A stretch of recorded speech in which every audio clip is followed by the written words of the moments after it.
Hey everyone, today we're going to talk about all of the stateroom options on NCL Gem, right after this.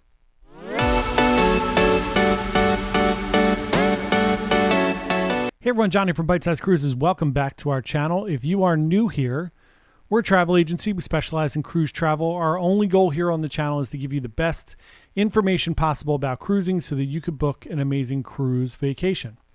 So this whole week we've been talking about the NCL Gem. You know, the class of ship, it's a jewel class ship. It's one of a throwback kind of a cruise ship. It's a little bit smaller. It's like a medium-sized cruise ship. But we've gone through the bar options, the itineraries, where the ship's going, all of your entertainment options, all of your food options. Today we're going to talk about all the staterooms, and then the rest of the week we're going to do reviews on things that we loved and maybe didn't love, who the ship's for, and the top 10 things to do on NCL Gem. So right now we're going to talk about the staterooms. So as we do this on all these different ships, you know, we like to kind of give everybody as much information as humanly possible. It might be a little boring. Feel free to fast forward through certain things. First thing we're going to talk about is inside staterooms. So there are 4 categories of inside staterooms. The only difference between some of these categories is sometimes it's where the ship is, where the stateroom is located. It's also how many people can occupy the cabin. So we're going to go through these. There are 4 internal inside staterooms. They are I4, IA, IB, IF, and IX. That means there's actually 5 categories of inside cabins. They range anywhere from 138 to 275 square feet. Remember, inside cabins are really small. It's just kind of like the bare essentials. It's the things that you just need to get on the cruise ship. And I like sailing in inside cabins. I'm going to give a little caveat here. The reason I like sailing in inside cabins is, 1, it's really dark in there, so you sleep great. 2, I want to go on as many vacations as humanly possible. We've stayed in suites. We've stayed in balconies, ocean views, inside, studio insides, all of the different options on the cruise ships. Is it wonderful to stay in a suite? Of course it is. We stayed in a Crown Loft suite twice last year on Royal Caribbean. It's 2 floors, floor-to-ceiling windows that are 20-some feet high. It's amazing. However, I'm perfectly happy staying in an inside cabin. What I find is when you stay in an inside cabin, you get up, you do whatever you do in the morning, you brush your teeth, you shower, you do whatever you're going to do, and then you get the heck out of the room. I find when we're staying in a suite, everybody comes up, right? All your friends, anybody who else is on the cruise ship, they come up, they hang out in your suite, you're watching TV, you're sitting on the balcony, and you wind up not doing as many things on the cruise. Kind of funny, right? Because you have this amazing room. So everybody wants to come up, everyone wants to eat dinner in the room. I want to get out and enjoy and explore the ship. So I love staying in an inside cabin. It's also the cheapest cabin. It's also going to give you more opportunities to go on more vacations. So inside cabin, the rooms can accommodate 2 to 4 people depending on your category, depending on what your needs are. The ones that can accommodate 4 people are the ones that have the Pullman beds. So you would have maybe like a husband and a wife or partners, whatever, in the middle bed, which is a queen-ish, king-ish kind of bed, and then 2 beds that come down. If you had 4 adults, look, if you have 4 adults in an inside cabin, God bless you, because that is a difficult ride.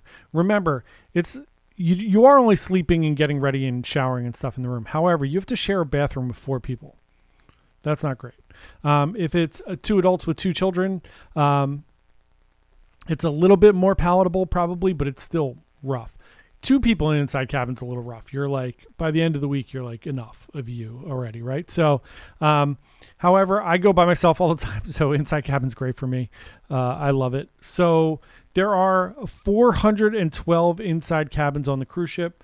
It gives you a pretty good idea of the older ships. It's pretty funny on the older cruise ships, you're going to see a lot more inside and ocean view and less balconies. On the newer cruise ships, all balconies, right? Balconies and suites. It's just like sports arenas, right? It used to be like a ton of seating. Then all of a sudden it was suites and super boxes and boxes. Same thing they do on the cruise lines. If you're wondering what I'm looking at, I have like our little Norwegian cruise ship. That's the side of the Pearl. This side is the Gem on this side with my coffee stain on there. So you see, that's the NCL Gem. So the next category up is ocean view cabins.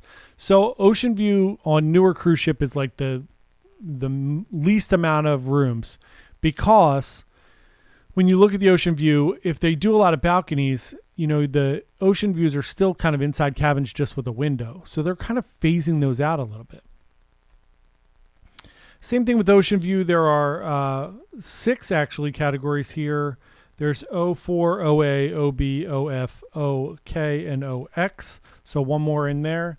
There are 243 ocean view cabins, which is a lot for a cruise ship. On a lot of the newer ships that hold like 5,000 or 6,000 people, there's only like 100 and some. They're pretty much the same size as an inside cabin. Obviously, it's the same configuration, just with a window. 138 to 183 square feet. And they do accommodate, same thing, 2 to 4, depending on your configuration of your room. So those are the inside and ocean view cabins. Then we go to balconies. We have 5 categories: B1, B4, BA, BF, BX. Remember, those are based on where they are, how many people they can accommodate, and a couple other little behind-the-scenes facts there. So the balcony cabins range from 200 to 289 square feet. You get a little more space in a balcony cabin. It's a little bit longer, slightly wider. The same thing, 2 to 4 people. And then there are 360 balcony cabins. So you can see on these, like even a ship that was built 20 some years ago, they're still starting to move towards like the balcony. More people want to be outside and have the balcony cabins. They're bigger, they're more expensive. Same thing, 2 to 4 people. In those cabins, at least you have your bed, and then you would have a pull-out, so you can get 2 to 4 people in there. It's a little more comfortable. Still 1 bathroom, but you have a little more room to move around, which is very nice. Then next up, there are club balcony suites. These just give you some extra perks. So these can accommodate up to 4 people.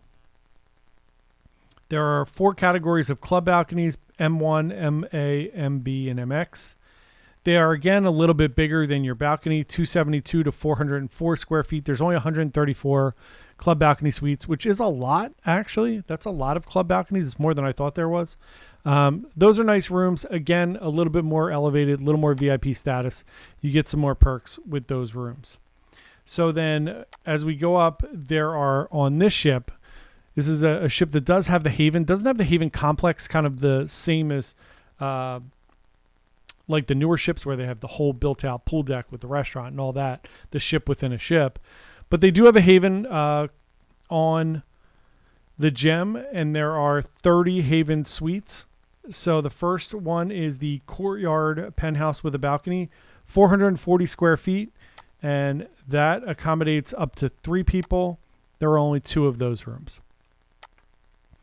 Then we have the Haven 2-bedroom family villa with a balcony. That's 572 square feet. If you've ever lived in Manhattan, that's the size of your apartment. Those accommodate up to 6 people, similar to your Manhattan apartment.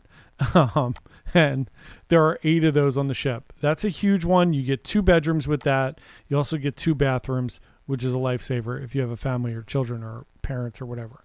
Next one is the Haven Owner Suite with a large balcony. That room is 791 square feet. That's obnoxious and crazy, but it's awesome. Accommodates up to 4 people, and there are 2 of those on the ship. If you're wondering why the much larger rooms might not accommodate 4 or 6 people, that one accommodates 4, but it might not accommodate 6. It's just configuration of the ship, and it's a more exclusive room. So it's not a 2-bedroom room. It's just a bigger room. So there's a big living room, dining room, and the bedroom. So then you have your Haven Deluxe Owner Suite with a balcony. That is 824 square feet. We're getting really big now. Again, 4 people, and there's only 2 of those. 2 more types of rooms. We have the Haven Deluxe Owner Suite with a large balcony. That's 1,197 square feet. That's bananas. Up to 4 people, and there's 2 of those. And then we have the Haven 3-bedroom garden villa. Anybody want to take a guess? Comment below if you know how big this is, or you want to guess how big it is. Also, this is a great time to ask you to subscribe if you like any of the content that we do. Please like and subscribe. We really appreciate it. As we get on more ships, we'll have more video and more pictures. I know people are like, hey, it'd be great if we saw pictures. I agree, it would. We can't just steal pictures, unfortunately. I mean, some people do, but we will not do that. So have you guessed how big that 3-bedroom garden villa is? It's 4,252 square feet. It accommodates 8 people, and there are 2 of those on the ship. So that's got like a baby grand piano in it. It's got like a library in it, full dining room, kitchen, 3 bedrooms, 3 bathrooms. That's the Mac Daddy suite there on the NCL Gem. Those are all the stateroom options on the Norwegian Gem. Do you have a favorite? Do you like inside cabins? Do you prefer to go fancy in the Haven? What's your favorite way to cruise? Let us know in the comments below. Again, thank you so much for watching the videos. We really do appreciate it. We try to get out some great content and give you some really good information so you can kind of make decisions on your cruise. If you ever have questions or need some help, please feel free to comment below, or you can always email me at jp@bitesizecruises.com, and it's bite with a Y, B-Y-T-E. Thanks everyone so much, and have a wonderful day.